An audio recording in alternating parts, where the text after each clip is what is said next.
नमस्कार दोस्तों, आपका स्वागत है हमारे YouTube चैनल ग्लांस एकेडमी पर।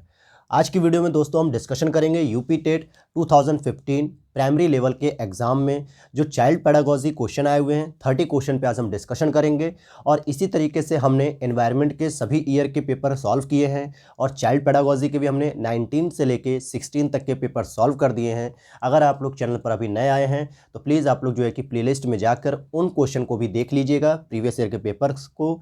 इससे आपके यूपी टेट और सी टेट के एग्ज़ाम में अच्छे स्कोर हो सकेंगे और बहुत सारे क्वेश्चन रिपीटेड आते हैं, इसीलिए मैं कह रहा हूं। और प्लीज़ हमारे चैनल को सब्सक्राइब कर लीजिएगा, उससे आपको नोटिफिकेशन लगातार मिलते रहेंगे। चलिए शुरू करते हैं हम आज के क्वेश्चन की।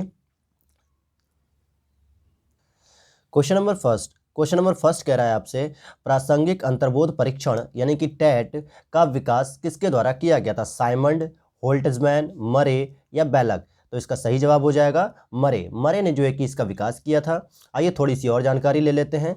देखिए, थीमेटिक एप्रिसिएशन टेक्स्ट टेट नामक शैक्षिक परीक्षण का प्रतिपादन मनोवैज्ञानिक मरे ने सहायक मॉर्गन के साथ, किसके साथ? मॉर्गन के साथ मिलकर किया था, जो व्यक्तित्व के लक्षण के परीक्षण में सहायक होता है।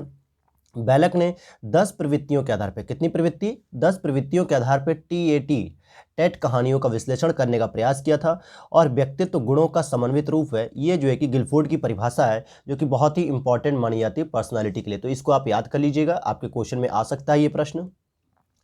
नेक्स्ट क्वेश्चन है, मनोविज्ञान का शिक्षा के क्षेत्र में सबसे बड़ा योगदान क्या है? विषय केंद्रित शिक्षा देना? जी नहीं।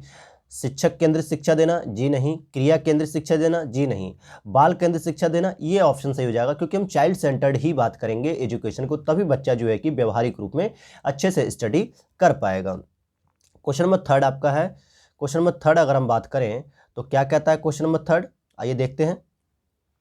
निम्नलिखित में से कौन सा वृद्धि और विकास यानी कि ग्रोथ एंड डेवलपमेंट के सिद्धांतों से संबंधित नहीं है? निरंतरता का सिद्धांत, वर्गीकरण का सिद्धांत, समन्वय का सिद्धांत, वैयक्तिकता का सिद्धांत। देखिए, निरंतरता का सिद्धांत भी, समन्वय का सिद्धांत और वैयक्तिकता का सिद्धांत, ये तीनों ही ग्रोथ एंड डेवलपमेंट से जुड़े हैं, लेकिन क्लासिफिकेशन का सिद्धांत यानी वर्गीकरण का सिद्धांत नहीं जुड़ा हुआ है। जैसे देखिए, यहाँ पे हम समझते हैं इसके बारे में। स्किनर ने विकास को एक क्रमिक और मंद गति से चलने वाली प्रक्रिया माना है। मुनरो ने वृद्धि को शारीरिक अवृद्धि माना है, क्योंकि जो ग्रोथ होती है वो बॉडी में होती है। जैसे बॉडी की हाइट बढ़ जाना, वेट बढ़ जाना, या शरीर का बड़ा हो जाना, बच्चे का छोटे से बड़ा हो जाना, जिस चीज़ को हम छू सकते हैं, महसूस कर सकते हैं, देख सकते हैं, उसे हम ग्रोथ कहते हैं। और विकास जिसको हम समझ सकते हैं, अनुभव कर सकते हैं, लेकिन छू नहीं सकते, जैसे संवेगात्मक विकास, मनोवैज्ञानिक विकास, आध्यात्मिक विकास और सोचने समझने की प्रक्रिया, इन सभी चीज़ों का। जबकि विकास कैसे होता है? धीरे धीरे, क्योंकि एक बच्चा 5 से 6 साल में जो है कि मैच्योरिटी के पीरियड पे पहुंचता है, ठीक। और वृद्धि तथा विकास की प्रक्रिया कुछ निश्चित सिद्धांतों का अनुपालन करती है, जैसे निरंतरता का सिद्धांत, समन्वय का सिद्धांत, वैयक्तिकता का सिद्धांत, परिमार्जिकता का सिद्धांत, निश्चित तथा पूर्व कथनीय प्रतिक्रम का सिद्धांत, और साथ ही साथ समान प्रतिमान का सिद्धांत, समन्वय का सिद्धांत, वंशानुक्रम तथा वातावरण की अंतःक्रिया का सिद्धांत। तो ये ग्रोथ एंड डेवलपमेंट के जो है कि कुछ सिद्धांत हैं। क्वेश्चन नंबर 4 है आपका। क्वेश्चन नंबर 4 कह रहा है, कक्षा शिक्षण में पाठ प्रस्तावना सोपान यानी कि जो लेसन प्लान हम बनाते हैं, उसे सीखने के किस नियम पर आधारित है? तो देखिए, पाठ प्रस्तावना सोपान प्रभाव का नियम, सादृश्यता का नियम, तत्परता का नियम, साहचर्य का नियम। तो इसका सही जवाब हो जाएगा तत्परता का नियम। चलिए हम इसके बारे में थोड़ा सा जानते हैं कि संबंधवादी अधिगम के प्रतिपादक थॉर्नडाइक ने सीखने के 3 नियमों का प्रतिपादन किया। इसमें एक अभ्यास का नियम, प्रभाव का नियम और तत्परता का नियम, जो कि मुख्य नियमों में आते हैं, प्रमुख नियमों में आते हैं। चलिए नेक्स्ट क्वेश्चन पर हम चलते हैं। क्वेश्चन नंबर 5 की बात करेंगे। संप्रत्यय निर्माण यानी कॉन्सेप्ट निर्माण का प्रथम सोपान क्या है? सामान्यीकरण, विभेदीकरण, प्रत्यक्षीकरण या पृथक्करण? तो देखिए, कॉन्सेप्ट बनाने के लिए सबसे पहले जरूरी होता है प्रत्यक्षीकरण, यानी कि किसी चीज़ को हम प्रत्यक्ष रूप से देख सकें, समझ सकें। जैसे किन्हीं परिस्थितियों, वस्तुओं अथवा कार्यों में एक समान सादृश्यता वाले उद्दीपक की मानसिक प्रतिमा को प्रत्यय कहा जाता है।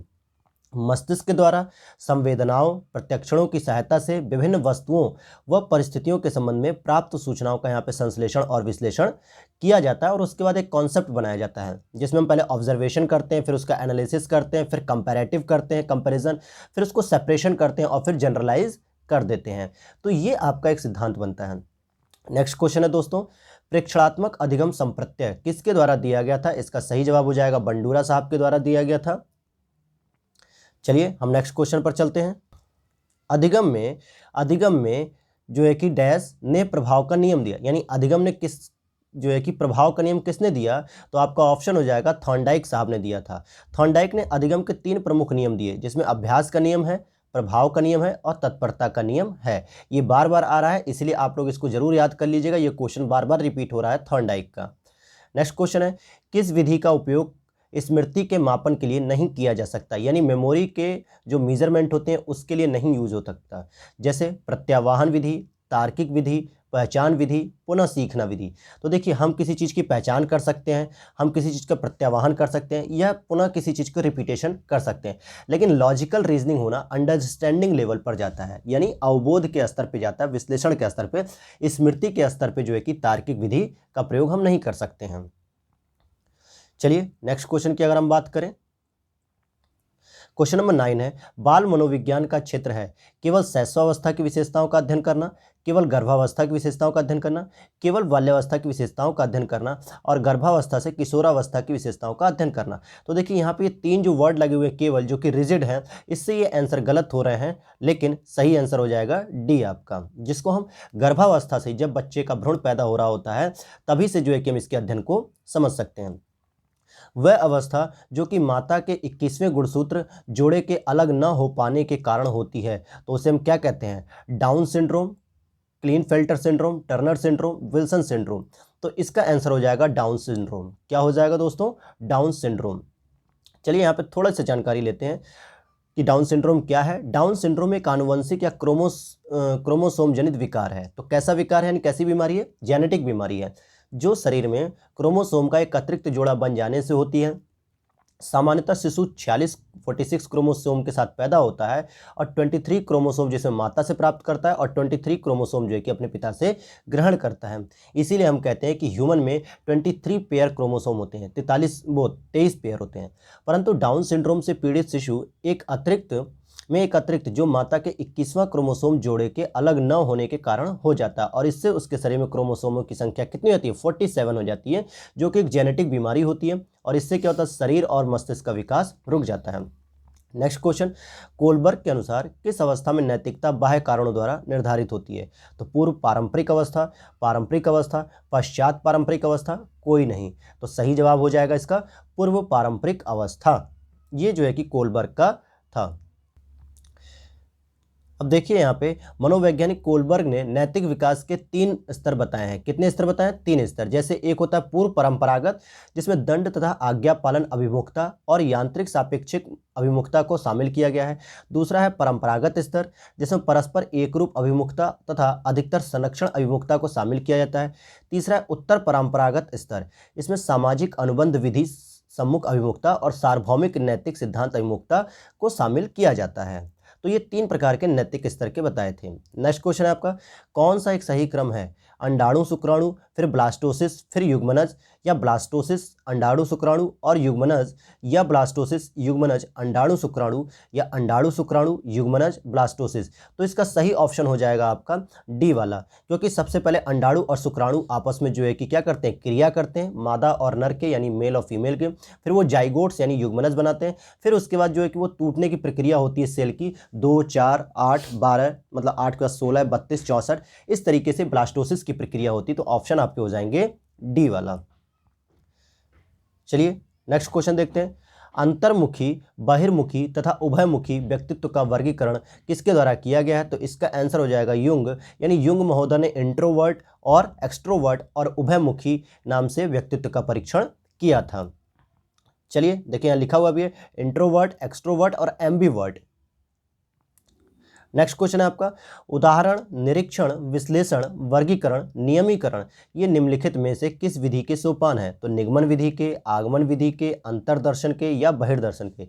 तो इसका सही आंसर हो जाएगा आगमन विधि के, कि पहले हम एग्जाम्पल देते हैं, उसको चेक करते हैं, ऑब्जर्व करते हैं, इस तरीके से फिर हम जाके उसको क्या करते हैं? सिद्धांत बनाते हैं लास्ट में। अगर हम बात करेंगे आगमन मेथड किसने दिया, तो अरस्तु साहब ने दिया था। और संवाद विधि किसने दी थी? डायलॉग मेथड, तो वो प्लेटो साहब ने दी थी, जो उन्होंने सुकरात के मतलब संवाद मेथड इससे संबंधित कुछ और भी तथ्य हैं। जिस तरीके से आपने देखा, आगमन अरस्तु ने दिया है, संवाद प्लेटो ने दिया है, ह्यूरिस्टिक मेथड आर्मस्ट्रांग ने दिया है, ड्रेकाली मेथड ड्रेकाली साहब ने, निगमन मेथड भी अरस्तु ने, यानी अरस्तु ने आगमन और निगमन दोनों विधि दी है, डाल्टन विधि हेलन पार्क हर्स्ट ने, हर्बर्ट विधि हर्बर्ट ने, प्रोजेक्ट मेथड किलपैट्रिक साहब ने, प्रश्नोत्तर या सुकराती विधि क्वेश्चन फॉर्म यानी क्वेश्चन आंसर पे सुकरात साहब ने, और खेल विधि कॉल्डवेल कुक साहब ने दी है। तो यहाँ से आप इनको याद कर लीजिएगा, एक क्वेश्चन जरूर आपके एग्जाम में आएगा यहाँ से विधि के स्तर पे। मॉन्टेसरी की बात करेंगे तो मारिया मॉन्टेसरी, विनेटका विधि डॉक्टर कार्ल्टन पार्सवन, और किंडरगार्टन विधि हर्बर्ट साहब ने दी थी। तो ये 10-12 विधियां हैं जो सबसे इंपॉर्टेंट है, और यहाँ से एक क्वेश्चन आपको जरूर मिल जाएगा, इसलिए आप इसको जरूर याद कर लीजिएगा। नेक्स्ट है, अवधान के आंतरिक अथवा व्यक्तिनिष्ठ निर्धारक क्या है, मतलब आंतरिक रूप से क्यों बाधा पड़ती है किसी चीज में। तो देखिए, किसी चीज का रुचि ना होना, या लक्ष्य निर्धारित ना होना, या एटीट्यूड ना होना, तो ये जो है कि एक व्यवधान हो जाता है, इसलिए आंसर हो जाएगा ए इसका।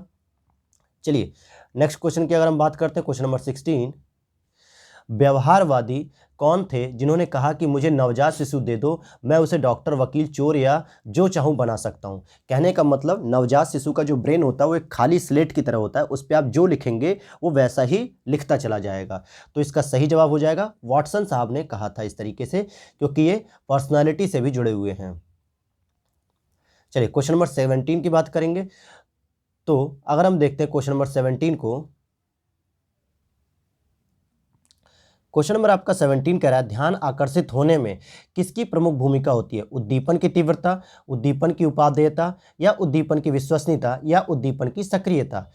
तो यहाँ पे हो जाएगा उद्दीपन की तीव्रता। जैसे मान लीजिए कोई ऐसी वस्तु है, या फॉर्म एग्जाम्पल के लिए मैं बता रहा हूँ, माइंड मत कीजिएगा इस चीज़ को। जैसे होता क्या है कि कभी ग्रुप में 2-4 लड़के खड़े होते हैं, और उधर से अगर एक कोई सुंदर सी कन्या या सुंदर सी लड़की जब गुजरती है, तो वो लड़की उन लोगों के लिए क्या हो जाती है, स्टिमुलस का काम करती है, यानी उद्दीपन का, और तुरंत सभी का ध्यान जो है उस लड़की की तरफ चला जाता है।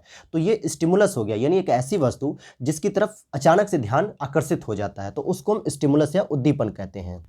आपका नेक्स्ट क्वेश्चन है, छात्र में रुचि उत्पन्न करने की कला है क्या, शिक्षण, या सहानुभूति, समदृष्टि, या प्रेरणा। तो देखिए, ये सभी ऑप्शन सही माने जाएंगे, लेकिन सबसे अधिक अच्छा माना जाएगा तो वो हो जाएगा प्रेरणा। जब तक आप किसी को मोटिवेट नहीं करोगे तब तक वो कोई भी चीज़ में रुचि उत्पन्न नहीं कर पाएगा। लेकिन ये प्रेरणा अगर आप देखोगे तो 2 तरीके से होती है, एक सकारात्मक होती है और एक नकारात्मक प्रेरणा होती है।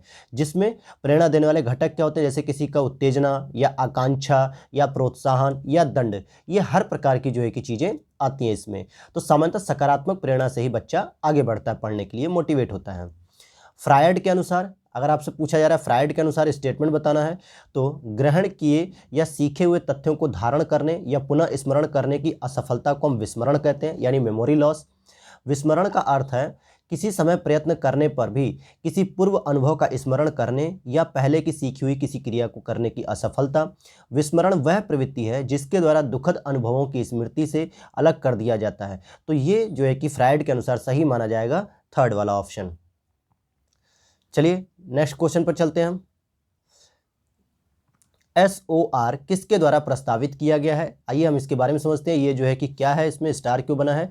तो देखिए, SOR यानी स्टिमुलस ऑर्गेनिज्म रेस्पॉन्स, यानी उत्तेजना जीव प्रतिक्रिया को वर्ष 1954 में वुडवर्थ ने प्रस्तावित किया था। और जबकि यहाँ पे ऑप्शन में वाटसन दिया है, कोम्फा दिया है, कोहलर दिया है, गेस्टाल्टवादी दिया है, इसीलिए आंसर इसका गलत माना गया, क्योंकि ये वुडवर्थ के द्वारा दिया गया हुआ है। चलिए अब नेक्स्ट क्वेश्चन पर चलते हैं अपने। चलिए हमारा नेक्स्ट क्वेश्चन है, वह मापनी जिसमें अंतराल मापनी के समस्त गुण के साथ परम शून्य भी हो कहलाती है क्या। तो इसका सही जवाब हो जाएगा अनुपात मापनी। क्या कहलाएगी, अनुपात मापनी। चलिए हम आगे देखते हैं नेक्स्ट क्वेश्चन पर। फ्रायड के अनुसार हमारे मूल्यों का आंतरिकरण किसके द्वारा होता है या किस में होता है, इदम, अहम, परा अहम, या परिस्थितियों। तो इसका आंसर हो जाएगा परा अहम, क्योंकि फ्रायड साहब ने ये थियरी दी थी जिसमें उन्होंने कहा था इदम, अहम, परा अहम, ये 3 प्रकार के जो है कि उन्होंने, अर्थात चेतन, अर्धचेतन और अचेतन, ये इन्होंने सिद्धांत दिया था मतलब कि मनोविश्लेषणात्मक सिद्धांत के अंतर्गत। और जरा हम बात करते हैं और भी सिद्धांत के बारे में पर्सनालिटी डेवलपमेंट से रिलेटेड। जैसे मनोविश्लेषणात्मक सिद्धांत सिगमंड फ्रायड साहब का है, शरीर रचना सिद्धांत सेल्डन साहब का है, शील गुण सिद्धांत आलपोर्ट और कैटल साहब का है, मांग सिद्धांत अब्राहम मैस्लो का है, पारिस्थितिवाद सिद्धांत गार्डनर मर्फी का है, अस्तित्ववादी सिद्धांत कार्ल रोजर्स का है। तो ये सिद्धांत आप याद रख लीजिएगा, पूछे जाते हैं एग्जाम में। नेक्स्ट क्वेश्चन है, अनुभव द्वारा व्यवहार में परिवर्तन क्या कहलाता है? स्मृति, प्रेरणा, सीखना, चिंतन। तो जब हम कोई चीज़ सीख लेते हैं और उसको अगर हम अनुभव करके अपने बिहेवियर को चेंज करते हैं तो उसी को हम कहते हैं कि सीखने के बाद ही हमने अपने व्यवहार में चेंजेस किया है या उसको प्रक्रिया में लाया है। नेक्स्ट क्वेश्चन है, सांख्यिकी में वह रेखा चित्र जिसमें आवृत्तियों को स्तंभों द्वारा प्रदर्शित किया जाता है क्या कहलाता है? जैसे इस प्रकार के जो है कि स्तंभ बने होते हैं, आपको बार ग्राफ जिसे हम कहते हैं, तो इसको हम कहेंगे स्तंभ आकृति। क्या कहेंगे दोस्तों? स्तंभ आकृति कहेंगे। चलिए नेक्स्ट क्वेश्चन, क्वेश्चन नंबर 25 है आपका, विकास की किस अवस्था में बुद्धि का अधिकतम विकास होता है? देखिए अधिकतम विकास होता है किस अवस्था में? बाल्यावस्था में, शैशवावस्था में, किशोरावस्था में या प्रौढ़ावस्था में? तो सही जवाब हो जाएगा किशोरावस्था में, क्योंकि उस समय हमारे दिमाग में बहुत सारी जिज्ञासाएं आती रहती हैं, क्यूरियोसिटी होती रहती है, और बहुत सारे लोगों के साथ हम जब मिलजुल कर रहते हैं, मित्र मंडली के साथ, को एजुकेशन में हम जो है कि अपोजिट जेंडर के साथ पढ़ते हैं, तो बहुत सारी चीज़ों का हमारा बुद्धि का विकास इस समय हो जाता है। जिसमें अगर हम बात करें तो देखिए मानसिक योग्यताएं, कल्पना शक्ति, भाषा, रुचि, अभिरुचियों, इन सब का विकास होने लगता है इस अवस्था में। नेक्स्ट क्वेश्चन है, शिशु का अधिकांश व्यवहार आधारित होता है मूल प्रवृत्ति पर, नैतिकता पर, वास्तविकता पर, ध्यान पर। अब ध्यान दीजिए, क्वेश्चन में पूछ रहा है शिशु, तो बच्चे को वास्तविकता से कोई मतलब नहीं होता है, ना उसे ध्यान से कोई मतलब होता है, ना वो नैतिकता जानता है। तो उसकी जो मूल प्रवृत्ति होती है, यानी कि जैसा बचपन में हर एक बच्चा करता है वैसा ही वो भी करता है, कोई नया काम नहीं करता है। सारे बच्चे बचपन में उसी तरीके काम करते हैं जो उसकी मूल प्रवृत्ति होती है। और बच्चों की मूल प्रवृत्ति क्या होती है? जैसे भूख लगने पर शिशु का रोना शुरू हो जाता है, सामने पड़ी किसी वस्तु को उठा के मुंह में डाल लेता है, चाहे वो सही हो या खराब हो। क्रोध आने पर शिशु रोक कर जो है या हाथ पैर फेंक कर पटकने लगता है, या पास की वस्तुओं को फेंक कर अपना क्रोध व्यक्त करता है। सामान्यतः ये 6 वर्ष तक ऐसी प्रक्रिया मानी जाती है और ये सभी के साथ होता है, तो इसलिए ये मूल प्रवृत्ति कहलाती है। क्वेश्चन नंबर 27 है, अंतर्दृष्टि अर्थात सूझ द्वारा सीखने के सिद्धांत में कोहलर ने प्रयोग किया था कुत्ते पर या वनमानुष पर, बिल्ली पर या सुल्तान चूहों पर? तो देखिए कोहलर साहब ने सुल्तान नाम का एक चिंपैंजी था, जिसको हम बंदर भी कहेंगे, वनमानुष कहेंगे, उसके ऊपर इन्होंने अध्ययन किया था। तो क्या था वो? सुल्तान नाम से एक चिंपैंजी इनके पास था। नेक्स्ट क्वेश्चन है, यह आवश्यक नहीं है कि उच्च बुद्धि लब्धि वाले बच्चे में भी उच्च होंगे क्या? सृजनशीलता, अध्ययन, विश्लेषण करने या अच्छे अंक प्राप्त करने? तो देखिए कोई ज़रूरी नहीं है कि जिसका हाई IQ लेवल बहुत अच्छा हो वो जो है कि क्रिएटिविटी भी उसमें बहुत अच्छी खासी, सृजनशीलता ये ज़रूरी नहीं है कि उसमें हो, क्योंकि क्रिएटिविटी और इंटेलिजेंस दोनों अलग अलग जो है कि विचार हैं, दोनों अलग अलग कॉन्सेप्ट हैं, दोनों अलग अलग स्टडी पॉइंट हैं। इसलिए ज़रूरी नहीं है कि जिसका IQ अच्छा हो वो उतना ही क्रिएटिव भी हो। चलिए क्वेश्चन नंबर 29 देखते हैं, ध्यान को केंद्रित करने की आंतरिक दशा क्या कहलाती है? अवधि, नवीनता, रुचि, आकार। तो देखिए जब आपकी किसी चीज़ में रुचि होगी, इंटरेस्ट होगा, तभी आप उसके प्रति ध्यान आकर्षित कर पाएंगे। जैसे यहाँ समझते हैं कि क्या है ध्यान। देखिए कह रहा है कि ध्यान किसी मानसिक क्रिया की एकाग्रता है या अन्यों की अपेक्षा किसी एक प्रकरण का चेतना की एकाग्रता है। जैसे विद्यार्थियों की पुस्तक के प्रति ध्यान होता है, संगीतज्ञ का संगीत के प्रति, खिलाड़ियों का खेल के प्रति। तो जिज्ञासा, प्रवृत्ति, आदत तथा अभ्यास के फलस्वरूप भी व्यक्ति की रुचि बन जाती है तथा वे अपनी जिज्ञासा, आदत, अभ्यास से संबंधित उद्दीपकों के प्रति अधिक आकर्षित हो जाते हैं। इसीलिए चलिए इस सीरीज का लास्ट क्वेश्चन है ये, एक परिस्थिति में अर्जित ज्ञान का दूसरी परिस्थिति में जब उपयोग कहलाता है तो ये सीखने की विधियां होती है या सीखने का स्थानांतरण या सीखने में पठार या सीखने में रुचि? तो इसका सही जवाब हो जाएगा सीखने में स्थानांतरण, क्योंकि ये मैं कई बार बता चुका हूँ कि जब कोई बच्चा साइकिल सीखा हुआ रहता है और जब वो मोटरसाइकिल सीख रहा होता है तो उसने अपने प्री नॉलेज को आगे की नॉलेज में यूज कर लिया है कि किस तरीके से मोटरसाइकिल पर बैलेंस बनाना है। तो ये सीखने का स्थानांतरण होता है। जो पार्श्व स्थानांतरण, क्षैतिज स्थानांतरण, ऊर्ध्वाधर स्थानांतरण होता है, ये सकारात्मक भी हो सकता है, नकारात्मक भी हो सकता है और एक तरीके से न्यूट्रल भी हो सकता है, तटस्थ भी हो सकता है। तो इस तरीके से ये आपकी सीरीज आज की कंप्लीट हो रही है। जैसे यहाँ देखिए लिखा हुआ भी है लास्ट में कि धनात्मक अंतरण और ऋणात्मक अंतरण भी होता है, और कुछ मनोवैज्ञानिक तीसरे अंतरण को शून्य अंतरण भी मानते हैं, यानी कि तटस्थ। लेकिन व्यवहारिक रूप में देखा जाए तो तटस्थ कोई चीज़ नहीं होती है, आप कहीं ना कहीं किसी चीज़ का प्रयोग जरूर कर लेते हैं अपने पुराने नॉलेज को। तो चलिए इसी के साथ हमने 30 क्वेश्चन कंप्लीट कर लिए हैं 2015 के पेपर के। नेक्स्ट वीडियो हमारी यूपी टेट प्रीवियस ईयर 2014 के पेपर पे आएगी, और आप इसी तरीके के नोटिफिकेशन प्राप्त करने के लिए हमारे चैनल को सब्सक्राइब करके बेल आइकन को ऑन कर लीजिएगा, जिससे आपको सबसे पहले नोटिफिकेशन प्राप्त हो जाए। चलिए इसी के साथ विदा लेते हैं। जय हिंद, जय भारत।